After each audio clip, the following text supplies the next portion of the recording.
Continuando entonces con lo de grupos sanguíneos, vamos a comentar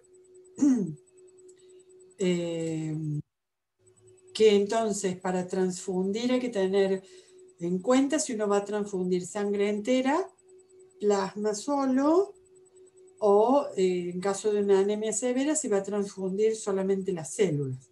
Decíamos que en un individuo grupo B podría recibir obviamente sangre del grupo B, no podría recibir sangre entera del grupo AB porque los anticuerpos del donante, digamos, le aglutinarían sus células.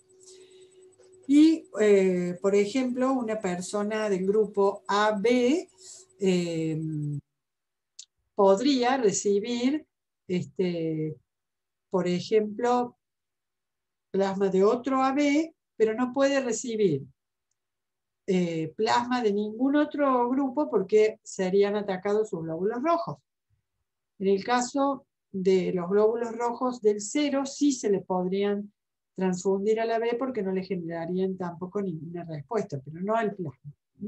Bueno, entonces uno se hace una tablita donde, bueno, esta tablita aquí es para saber el grupo sanguíneo de los hijos, sabiendo el grupo de los padres. Esto también se usa como test de paternidad muy básico, porque se hace una batería de grupos, pero si uno supiera que la mamá es, por ejemplo, del grupo A y el padre del grupo A, el niño no tiene otra opción que ser AA del grupo A. Si la mamá fuera del grupo A y el padre B, el niño sería AB. Si la mamá fuera A0, porque en realidad hay que tener en cuenta el diploide, o sea, el otro alelo. Si la mamá fuera AA y el padre 0, el niño sería A0, entonces es del grupo A. Este es muy común en nuestra raza asiática blanca, en donde son muy frecuentes los grupos A y 0. Entonces, en general hay ceros y A con mayor frecuencia, ¿no? Sí, estoy grabando. Perdón, no me di cuenta si estaba grabando o no. Bueno, ¿qué pasa cuando uno es del grupo B, BB o B0? Y el otro progenitor B, no hay vuelta, el niño es B. Y bueno, y así, si son ambos 0, el niño es 0. ¿Qué pasa si hay dudas de la paternidad? Porque, bueno, la madre lo más común es que se conozca. Si la mamá es del grupo B, hay dos posibilidades, o es BB o es B0. En cualquiera de los dos casos, la mamá es grupo B. Si supongamos que el hijo es AB, entonces se excluye la paternidad de este papá, porque puede ser que el niño sea B por la mamá y que la mamá haya aportado en todo caso un 0, pero el papá no tiene el antígeno A, entonces nunca el niño podría ser A0 ni AB. Esta es una de las formas de excluir paternidad. Si la madre, por ejemplo, es del grupo 0, no hay vuelta, no es ni A0 ni B0, es 0,0.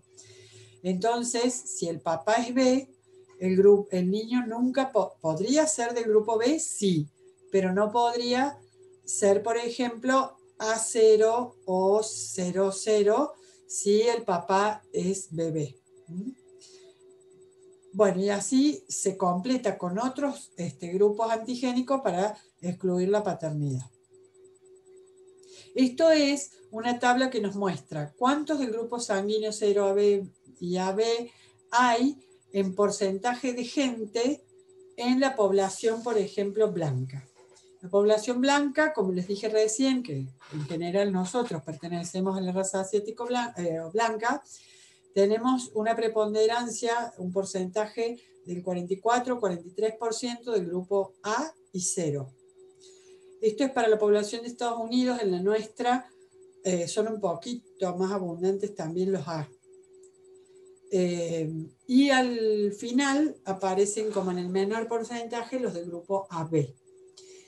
Sin embargo, cuando uno se va a los nativos norteamericanos, que están muy emparentados con los nativos de nuestros andinos de América del Sur, aumenta mucho el grupo 0 y disminuye el grupo A. Esta es una forma también de estudiar poblaciones. Y la raza primigenia en la Tierra fueron los negros. Se dice que el primer humano fue una mujer negra africana. En estas razas aumenta aún más el grupo 0. Esto está como prefigurando que el antígeno A y el antígeno B aparecieron después, que los glóbulos rojos originales aparentemente no tenían antígeno A y B, y así se puede seguir en algunas familias de donde se supone que tuvieron sus ancestros, al menos en los últimos 2 o 3 siglos, dándonos algunas sorpresas, porque todos en realidad tenemos algo de raza negra y así. En nuestro caso, la inmigración europea, italiana y española, bueno, hicieron que se aumenten un poco los antígenos A,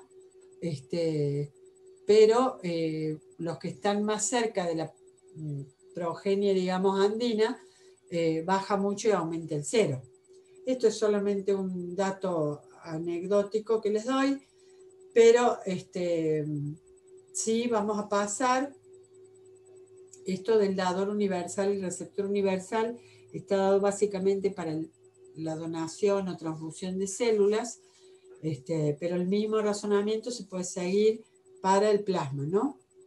Bien, ¿cuáles son las limitaciones que encontramos en el laboratorio al aplicar en las usualmente 2 gotas del paciente y una de control que usamos para el labo, y 3 si contamos el antígeno D, y si contamos el control ponemos una gota más, pero bueno, las 3 básicas son para poner el anti-A, el anti-B y el anti-D o anti-RH.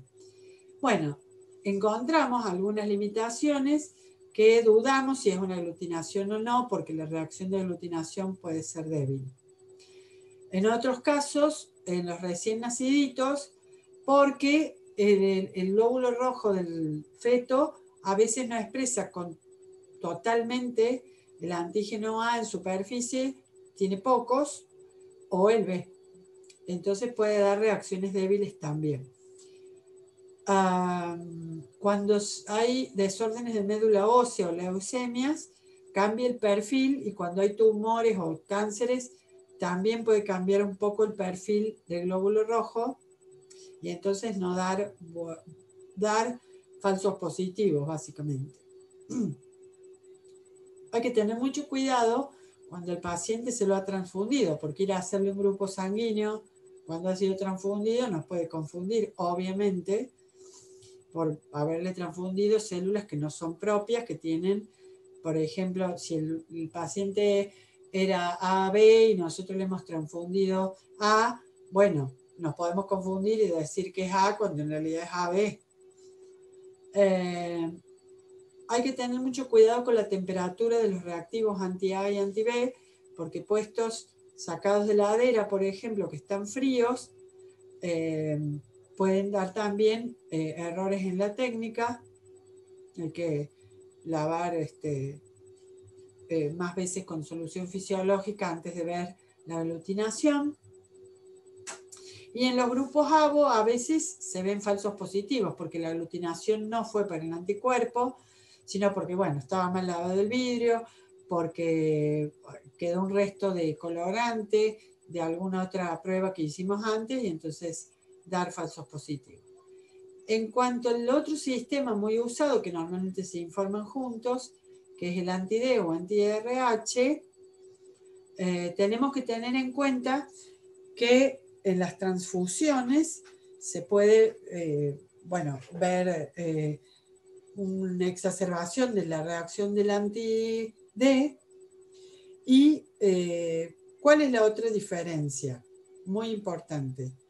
Que la diferencia con el ABO está en que los anticuerpos no van a aparecer nunca en el plasma. O sea, el anti-RH va a aparecer en el plasma de un sujeto, que obviamente es RH negativo, porque al encontrarse con la sangre de otro que tiene el RH positivo, recién ahí va a aparecer el anticuerpo.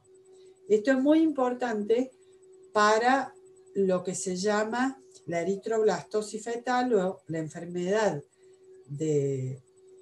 por incompatibilidad del RH que se da generalmente entre las mamás que son RH negativas con fetos, gestando fetos que son RH positivos, que al positivo obviamente vino de la línea del papá.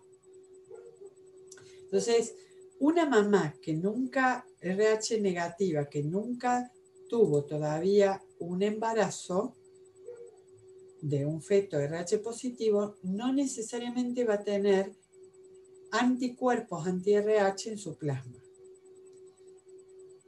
Cuando la mamá RH negativa queda embarazada de un señor RH positivo, va a tener un feto que probablemente tenga RH positivo. Esta mamá en el primer embarazo ni se va a enterar de la incompatibilidad por RH, pero avanzando el embarazo o en el parto, avanzando en el embarazo porque algunos globulitos rojos del feto pueden a lo mejor mezclarse en la sangre materna, por la placenta pasar, por los vasitos, y entonces la mamá encuentra por primera vez un glóbulo rojo en circulación que tiene una proteína RHD y entonces empieza a generar la respuesta inmune.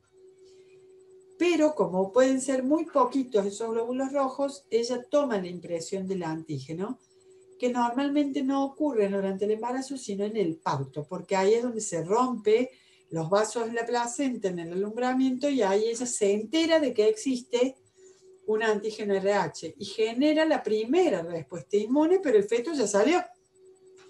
Entonces, ¿qué pasa? Que queda en memoria de su sistema inmune el antígeno D o RH. ¿Cuál es el problema? No en este parto. El segundo embarazo de un feto RH la va a pasar bastante feo, normalmente, porque la mamá va a hacer la segunda respuesta inmune rápida durante las últimas semanas o días del embarazo, atacando con sus anticuerpos los glóbulos rojos del feto. Entonces eso trae normalmente lo que se llama incompatibilidad por RH, problemas en los órganos en desarrollo del feto y si llega a haber una circulación más fluida, que pasen más glóbulos rojos a la mamá va a hemaglutinar y también se va a sentir muy mal y va a tener problemas de trombosis, decaimiento, puede tener flebitis, o sea, problemas por trombosis en las piernas, etc. Ni hablar con el tercer embarazo de RH positivo de una mamá RH negativa, porque el cuadro va a ser muy grave y probablemente podría incluso provocar un aborto antes del parto.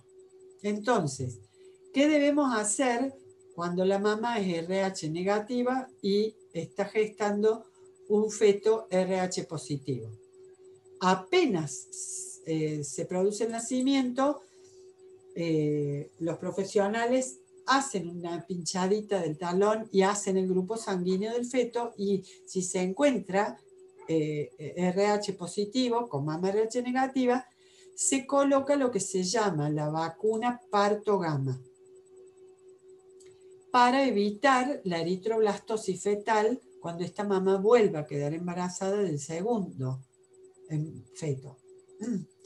¿Qué es la parto gamma? Como el nombre lo indica, se coloca apenas ha ocurrido el parto a la mamá y es una inyección de gamma globulinas anti-D. ¿Para qué? Para que todo antígeno D, glóbulo rojo con antígeno D que ande circulando en la mamá, proveniente del feto positivo, lo tape el anticuerpo anti-D y es como que el sistema inmune de la madre no lo va a ver, no le va a poder tomar la impresión y entonces no va a haber problemas con el segundo y con el tercer embarazo porque se repite la parto gamma en la mamá. cada vez que pare un feto RH positivo. La enfermedad hemolítica del recién nacido o eritroblastosis fetal es este síndrome cuando no se ha colocado la partogama, que se coloca desde los años 60 en adelante, pero muchos nacidos en el año 60 no recibieron la partogama y tuvieron problemas de eritroblastosis fetal. Entonces, ¿qué es la eritroblastosis fetal o incompatibilidad por RH? La aglutinación de los glóbulos rojos en el feto en desarrollo o en el niño recién nacido debido a que la madre es RH negativa, el padre positivo y por lo tanto el feto es positivo, desencadenando la reacción inmune de la mamá contra el feto. Esta combinación madre RH negativo, fetos positivos, sobre todo en el segundo y tercero, es la de mayor frecuencia, pero no es la única.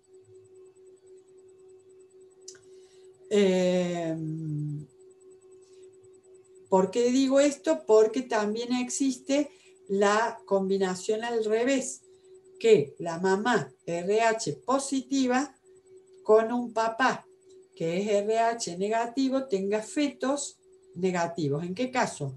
Cuando ella es positiva, pero es heterocigoto, o sea, es positiva con negativo.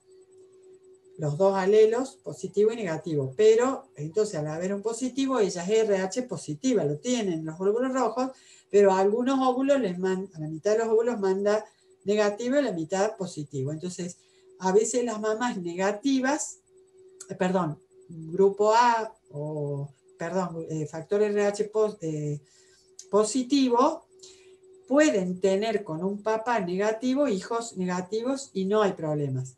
Pero en un cuarto de las veces ella tiene como RH positiva fetos negativos a los cuales por pasarle globulitos rojos positivos en el parto, el feto reacciona y entonces nace y tiene el problema de incompatibilidad con RH, pero son menor la cantidad de los casos. Bueno, ¿qué pasa si no? En la segunda y tercera gestación, si no se ha puesto la partogama, los anticuerpos generados en la primera gestación hacen la segunda reacción o tercera inmunitaria fuerte, atacando los glóbulos rojos del fetito y también otros órganos como los ojitos, el sistema nervioso, a veces los vasos sanguíneos y entonces genera estos problemas. Bueno, la profilaxis, como les dije, con el suero anti-D o la partogama, después del primer parto, sea que se llevó a término o que se abortó. Y en el laboratorio lo que se hace es el test de Coombs, que lo van a tener acá para verlo, pero acá tengo los porcentajes para que ustedes vean que el 93-95% de los casos es con madre negativa, padre positivo, o sea, hijo positivo en madre negativa, y solo el 7% o el 10% como mucho son madres positivas con hijos negativos. Bueno, ¿qué determinaciones se hacen en el laboratorio? Estas que son probar lo que se hace la antiglobulina indirecta y la antiglobulina directa, que es el test de Coombs. Para la directa, que es la que más se hace un screening, por supuesto, de glóbulos rojos, o sea, el grupo ABO de la paciente, se hace un screening para anemia y si se observa anemia hemolítica, o sea que hay hemólisis de glóbulos rojos, pueden estar aglutinando en circulación, o sea que es otro dato más a favor de la incompatibilidad por grupo o por factor. Por supuesto que no se puede descartar, por supuesto que si hay anemia y hay hemólisis, no se puede descartar que haya enfermedad autoinmune, ¿no? Entonces, en ese caso hay que titular anticuerpos, anti-A o anti-B, o anti el grupo que tenga la mamá. Acá se los voy a está en la presentación para que lo vean. Eso involucra tomar la muestra sanguínea, ¿no es cierto? Y que se generan en conejo inyectando, bueno, esto se hacía antes así, inyectando en un animal los glóbulos rojos para generar anticuerpos en el conejo. Una vez que tenemos los anticuerpos del conejo, ver si reaccionan con la muestra para saber si hay autoinmunidad. Si los aglutinan, hay autoinmunidad y también esta prueba, por supuesto, se puede hacer con cruzada, con madre y anticuerpos de madre con los rojos del feto. Bueno, no vamos a tomar tan finito el laboratorio, porque esto después ustedes lo van a ver en las otras materias, pero sí les vamos a tomar cómo lo razonan, ¿no es cierto? Bueno, ¿qué harían en cada caso? Si podrían poner o no tal reactante, si podrían o no transfundir a tal donante de tal, con tal donante a tal receptor. O sea, ¿cómo prueban el razonamiento? Sí. ¿Sí? Aquí tienen también cómo se hacen algunos test de exclusión de paternidad con el sistema ABO. Esto también lo pueden deducir, nada más que acá están todos puestos los posibles y no posibles cruzamientos para descartar o ratificar la paternidad. Bueno, hemos terminado por fin. Si ustedes tienen alguna duda, o me lo dicen ya, o también lo pueden pasar luego. La pregunta de Silvana es si entonces cuando papá y mamá ambos son grupo A, si no podrían tener un niño 0. Sí pueden, porque el grupo A es decir, soy de grupo A, es un fenotipo bioquímico, o sea, ¿qué es lo que muestro bioquímicamente? Que tengo la proteína A. Pero el genotipo del fenotipo A puede ser AA o A0. Entonces, sí se puede tener niños 00 cuando mamá y papá fueron ambos grupo A, pero su genotipo era A0. Entonces, ambos están haciendo gametas A y 0. A y 0. Pero por chance se pueden juntar a una espermatozoide del papá con un óvulo 0 de la mamá, el hijo va a ser A. Pero si justo un espermatozoide 0 con un óvulo que justo era 0 se juntan, el hijo va a ser 0. Esto nos da el cruzamiento de dos heterocigotas a 0. Entonces da la famosa proporción 1-2-1, o sea, por cada 4 hijos, el genotipo va a ser 1A, 2 niños van a ser A0 y el cuarto 0-0. Pero en fenotipos, o sea, lo que yo voy a ver cuando haga los grupitos sanguíneos de cada 4 hijos de este matrimonio o pareja, voy a ver 3-1, o sea, 3 hijos de cada 4 de este matrimonio o pareja van a ser grupo A y uno solito de los 4, estamos hablando de probabilidades, ¿no? Va a obtener la probabilidad de ser 0. O sea que de una pareja de grupo A, se puede esperar que todos los hijos sean A siempre, si ambos son AA. Pero si son A0, por más que sean grupo A, puede que tengan de cada 4 hijos 1, 0. Ese sería mi caso, profe. Ah, mírala. Somos 4 hermanos y mi caso es el que con grupo O sería. Bueno, claro. Entonces digan ustedes, a ver si les sale, ¿qué pasa si papá fuera A0 y mamá fuera AA? ¿Cómo podrían ser los hijos? Papá es A0, o sea que forma espermatozoides distintos. Una mitad van con A y una mitad van con 0. 2AA y 2A0. Claro, y mamá siempre es A. Entonces van a tener la mitad de los hijos AA y la mitad A0. Pero en el laboratorio... Pero todos van a ser A. Claro, en el laboratorio todos los hijos me Todos van a van a ser ser. grupo A. Y si yo cruzo una mamá 0 con un papá 00, ¿qué me va a dar? Papá siempre 0. Y mamá A, Pero 0. Entonces me van a dar... 2-0 y 2-0, pero van a... sí, 2-0 y 2-0-0, pero van a ser 2A y 2-0. La mitad de los chicos de ellos van a tender a tener grupo A y la otra mitad 0. Acá hay que tener cuidado porque estamos hablando de probabilidades. Claro, por chance justo puede ser que todos los hijos de ellos sean 0 o todos sean A, pero porque es un mal muestreo de la naturaleza, por decirlo así. Pero si no, ¿cómo se haría eso? Tendríamos que hacer que esta pareja se acerque a 100 hijos para que se acerque a la proporción ideal. No, Dios nos libre y nos guarde, sobre todo a nosotras, pero aumentar el N, o sea, aumentar el número de hijos para ir viendo cómo se acerca a esa mitad y mitad, ¿no? Por eso no se hace eso, se hace ver los genotipos en laboratorio y decir, bueno, vos sos A, pero sos A0, y vos sos A, A, pero sos AA, ¿no?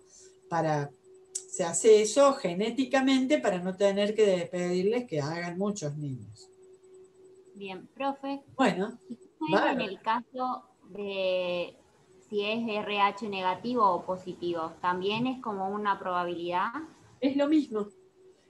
O sea, en realidad se te ha disminuido las posibles combinaciones.